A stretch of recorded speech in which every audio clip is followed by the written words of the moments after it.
రుణమాఫీకి తెలంగాణ ప్రభుత్వం మార్గదర్శకాలు విడుదల చేసింది. తెలంగాణలో భూమి కలిగి ఉన్న ప్రతి రైతు కుటుంబానికి 2 లక్షల రూపాయలు వరకు పంట రుణ మాఫీ వర్తిస్తుంది. ఈ పథకం స్వల్పకాలిక పంట రుణాలకు వర్తిస్తుంది. తెలంగాణ రాష్ట్రంలో ఉన్న షెడ్యూల్డ్ వాణిజ్య బ్యాంకులు, ప్రాంతీయ గ్రామీణ బ్యాంకులు, జిల్లా సహకార కేంద్ర బ్యాంకులు, ఉమ్మడిగా బ్యాంకులు అని పిలువబడుతాయి. వాటి బ్రాంచ్ల నుంచి రైతులు తీసుకున్న పంట రుణాలకు ఈ పథకం వర్తిస్తుంది. దీని ప్రకారం డిసెంబర్ 12, 2018 తేదీన లేదా ఆ తర్వాత మంజూరైన లేక రెన్యువల్ అయిన రుణాలకు, డిసెంబర్ 9, 2023 తేదీ నాటికి బకాయి ఉన్న పంట రుణాలకు ఈ పథకం వర్తిస్తుంది. ఈ పథకం కింద ప్రతి రైతు కుటుంబం 2 లక్షల రూపాయల వరకు పంట రుణమాఫీకి అర్హులు. డిసెంబర్ 9, 2023 తేదీ నాటికి బకాయి ఉన్న అసలు, వర్తింపయ్యే వడ్డీ మొత్తం పథకానికి అర్హత కలిగి ఉంటుంది. రైతు కుటుంబం నిర్ణయించడానికి పౌర సరఫరాల శాఖ వారు నిర్వహించే ఆహార భద్రత కార్డు (పిడిఎస్) డేటాబేస్ ప్రామాణికంగా ఉంటుంది. అటువంటి కుటుంబంలో ఇంటి యజమాని, జీవిత భాగస్వామి, పిల్లలు ఉంటారు. పూర్తి వివరాలు: వ్యవసాయ శాఖ కమిషనర్, సంచాలకుడు పంట రుణమాఫీ 2024 పథకాన్ని అమలు చేసే అధికారిగా ఉంటారు. హైదరాబాద్లోని నేషనల్ ఇన్ఫర్మేటిక్స్ సెంటర్ (ఎస్ఐఏసి) ఈ పథకానికి బటి భాగస్వామి బాధ్యతలు నిర్వహిస్తారు. వ్యవసాయ శాఖ సంచాలకులు, ఎస్బీసీ సంయుక్తంగా ఈ పథకం అమలు కోసం ఒక ఐటీ పోర్టల్ను నిర్వహిస్తారు. ఈ పోర్టల్లో ప్రతి రైతు కుటుంబానికి సంబంధించిన లోన్ అకౌంట్ డేటా సేకరణ, డేటా వాలిడేషన్, అర్హత మొత్తాన్ని నిర్ణయించడానికి సౌకర్యం ఉంటుంది. ఈ ఐటీ పోర్టల్లో ఆర్థిక శాఖ నిర్వహించే ఐఎఫ్ఎంఐఎస్ పోర్టల్కి బిల్లులు సమర్పించడం, ఈ పథకానికి సంబంధించిన భాగస్వాములందరితో సమాచారాన్ని పంచుకోవడానికి, రైతులు ఇచ్చే ఫిర్యాదుల పరిష్కారానికి ప్రత్యేకమైన మాడ్యూల్స్ ఉంటాయి. ఈ పథకం అమలు కోసం ప్రతి బ్యాంకులో ఒక అధికారిని బ్యాంకు నోడల్ అధికారిగా (బీఎస్) నియమించాలి. ఈ బ్యాంకు నోడల్ అధికారి బ్యాంకులకు వ్యవసాయ శాఖ సంచాలకులు (ఎస్ఐసి) మధ్య సమన్వయకర్తగా వ్యవహరిస్తారు.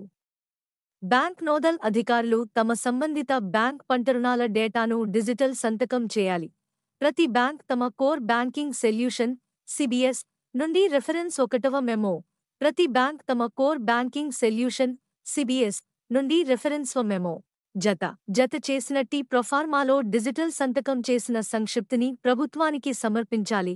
ప్రాథమిక వ్యవసాయ సహకార సొసైటీలు సిబిఎస్ లేవు కాబట్టి పిఎస్సిఎస్కు అనుబంధమైన సంబంధిత బ్యాంక్ బ్రాంచ్ రిఫరెన్స్ 2వ మెమో జత చేసిన ప్రొఫార్మాలో డేటాను డిజిటల్గా సంతకం చేసి ప్రభుత్వానికి సమర్పించాలి. ప్రతి బ్యాంకు సిబిఎస్ నుండి సేకరించిన డేటాను యథాతథంగా ప్రభుత్వానికి సమర్పించాలి. ఈ ప్రక్రియ ఉద్దేశం తప్పుడు చేరికలు, తప్పుడు తీసివేతలను నివారించడం.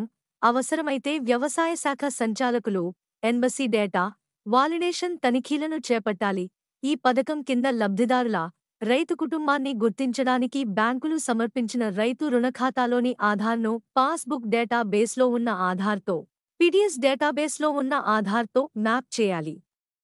ఈ విధంగా గుర్తించబడ్డ ఒక్కో రైతు కుటుంబానికి డిసెంబర్ 9, 2023 నాటికి బకాయి ఉన్న సంచిత క్యుములేటివ్ రుణమాఫీ 2 లక్షల రూపాయలు వరకు పరిమితి వర్తిస్తుంది. అర్హతగల రుణ మాఫీ మొత్తాన్ని డిబిటీ పద్ధతిలో నేరుగా లబ్ధిదారుల రైతు రుణ ఖాతాలకు జమ చేయబడుతుంది.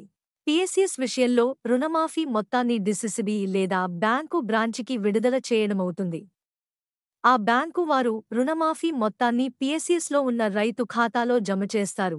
ప్రతి రైతు కుటుంబానికి డిసెంబర్ 9, 2023 తేదీ నాటికి ఉన్న రుణ మొత్తం ఆధారంగా ఆరోహణ క్రమంలో రుణమాఫీ మొత్తాన్ని జమ చేయాలి. ప్రతి రైతు కుటుంబానికి డిసెంబర్ 9, 2023 నాటికి కలిగి ఉన్న మొత్తం రుణం కానీ లేక 2 లక్షల రూపాయలు వరకు ఏది తక్కువ అయితే ఆ మొత్తాన్ని ఆ రైతు కుటుంబం పొందే అర్హత ఉంటుంది. ఏ కుటుంబానికి అయితే 2 లక్షలకు మించిన రుణం ఉంటుందో ఆ రైతులు 2 లక్షలకు పైబడి ఉన్న రుణాన్ని మొదట బ్యాంకుకు చెల్లించాలి. ఆ తరువాత అర్హతగల (2.00 లక్షల మొత్తాన్ని రైతు కుటుంబీకుల రుణ ఖాతాలకు బదిలీ చేస్తారు. (2.00 లక్షల కంటే ఎక్కువ రుణం ఉన్న పరిస్థితులలో కుటుంబంలో రుణం తీసుకున్న మహిళల రుణాన్ని మొదట మాఫీ చేసి మిగులు మొత్తాన్ని దామాషా పద్ధతిలో కుటుంబంలో పురుషుల పేరు మీద తీసుకున్న రుణాలను మాఫీ చేయాలి. ఈ రుణమాఫీ ఎన్హెచ్సిలు, జెల్సీలు, ఆరెంజ్లు, ఎల్ఎస్ఎస్లకు తీసుకున్న రుణాలకు వర్తించదు. ఈ రుణమాఫీ పునర్వ్యవస్థీకరించిన లేదా రీషెడ్యూలు చేసిన రుణాలకు వర్తించదు. కంపెనీలు, ఫస్ట్ వంటి సంస్థలకి ఇచ్చిన పంట రుణాలకు వర్తించదు. కంపెనీలు, ఫస్ట్ వంటి సంస్థలకి ఇచ్చిన పంట రుణాలకు వర్తించదు. కానీ పిఎస్ఎస్ల ద్వారా తీసుకున్న పంట రుణాలకు వర్తిస్తుంది. కేంద్ర ప్రభుత్వం అమలు చేసే పీఎం కిసాన్ మినహాయింపులను రాష్ట్ర ప్రభుత్వం వద్ద డేటా లభ్యంగా ఉన్నంత మేరకు ఆచరణాత్మకంగా అమలు చేయడం వీలైనంత వరకు పరిగణనలోనికి తీసుకోబడుతుంది. మన ఛానల్కి సబ్స్క్రైబ్ చేసుకోండి, లైక్ చేయండి మరియు కామెంట్ చేయండి. మీ సపోర్ట్ మాకు చాలా ముఖ్యం. కొత్త వార్తలు మరియు అప్డేట్స్ కోసం బెల్ ఐకాన్ని నొక్కండి.